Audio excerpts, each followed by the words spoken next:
So if you've been learning a system like Caged, for example, what you'd do is you'd learn a chord associated with a position, you'd learn the pentatonic scale associated with that position, and you'd learn the major scale. Yeah, and the chord that Caged is built on, or the chords that Caged is built on, are all of the major chords, which is fine.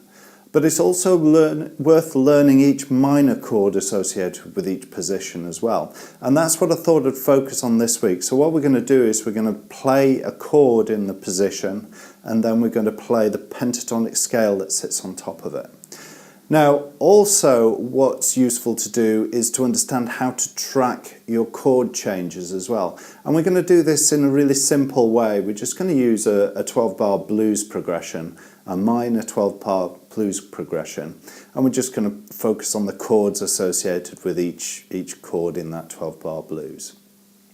Now what I've done again is I've drawn all of this out and I've put it in a PDF, so that's available to download. So just get hold of that and download it, and hopefully you'll see the pentatonic position.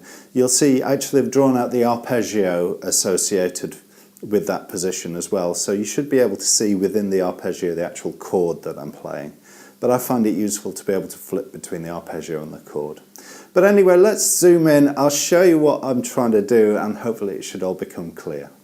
Okay, so all we're going to do is we're going to play a really slow 12-bar blues in every position going up the neck in A minor. So we're going to start with the progression is A minor to D minor up to E minor. So those are the three chords we're going to be using. And so what I want you to do is to just start by playing the A minor chord, and then start playing around with the pentatonic that sits on top of it.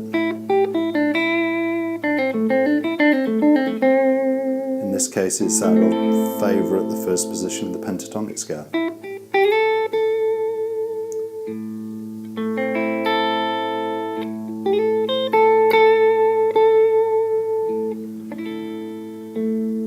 And then you move on to D minor. So what we're doing with D minor, we're changing the pentatonic, so we're using the D minor shape, pentatonic, the shape that sits on top of that chord, yeah? And then you go back to A minor again and play the original pentatonic.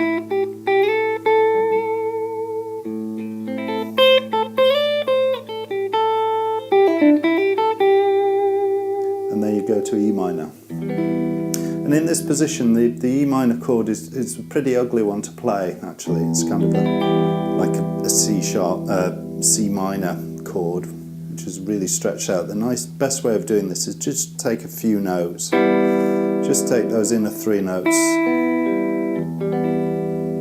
to give you something to focus on. And there's the pentatonic, yeah?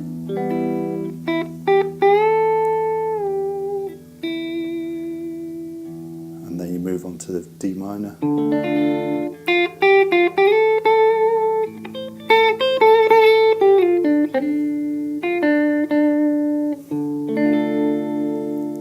Back down to A minor.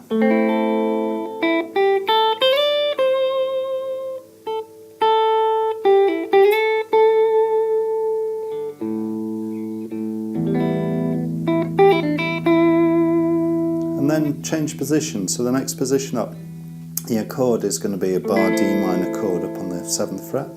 Gives you your A minor chord here. And play the pentatonic in that position.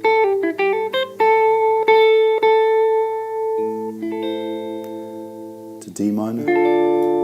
And here again it's kind of an ugly chord. It's kind of a bar G minor chord.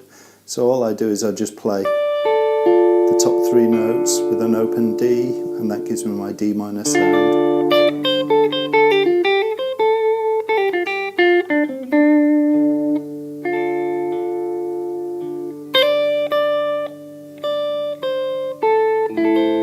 Back to A minor.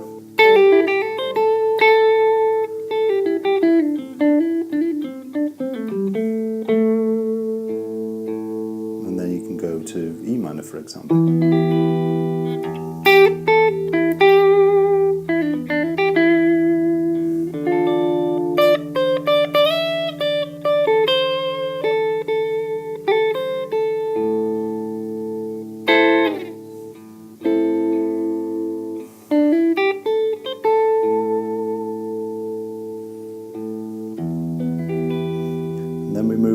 position again.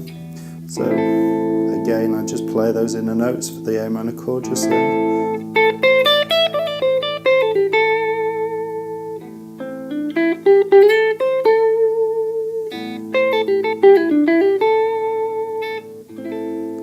To D minor.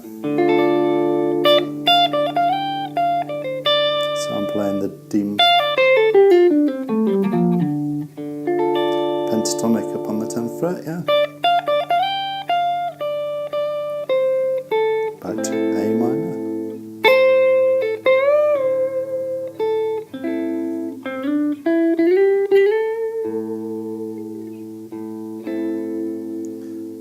To E minor.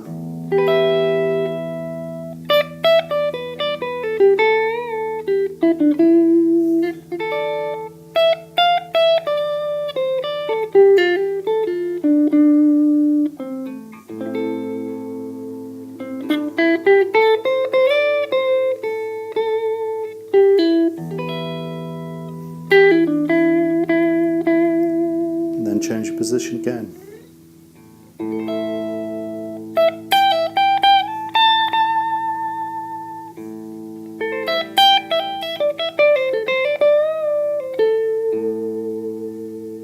I'll move on to D minor.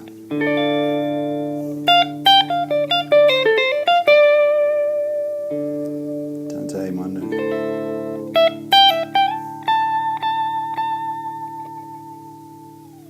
E minor.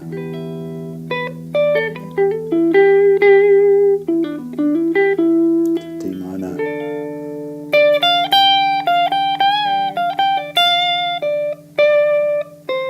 A minor.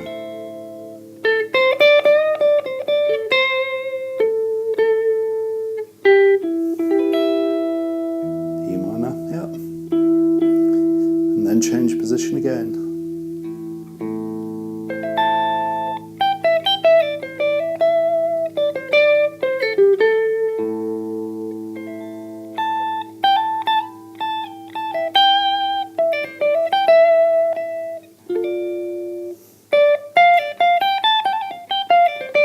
D minor, yeah.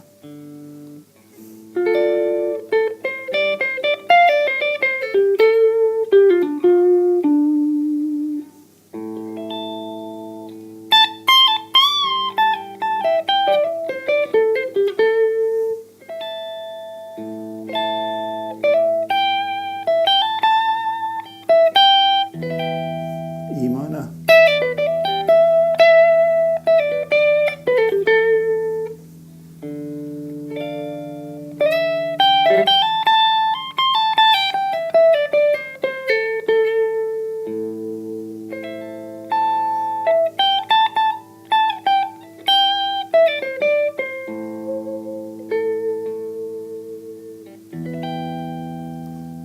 And then you move on up again, and that takes me back to my original position, an octave up. So it's a great way of getting used to the sound of the chords, getting used to the sound of the pentatonic scale that sits on top of it, figuring out how the melody that you play fits against the chord that you're playing against. So it's a really useful exercise.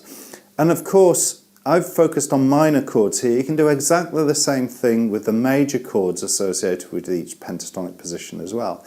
So, which means you can introduce other progressions. There's no reason why you can't do this against any kind of progressions that you have to hand, your favourite song or something like that. It's a useful way of sort of attaching yourself, getting used to the sound of the harmony and being able to play over the top of it.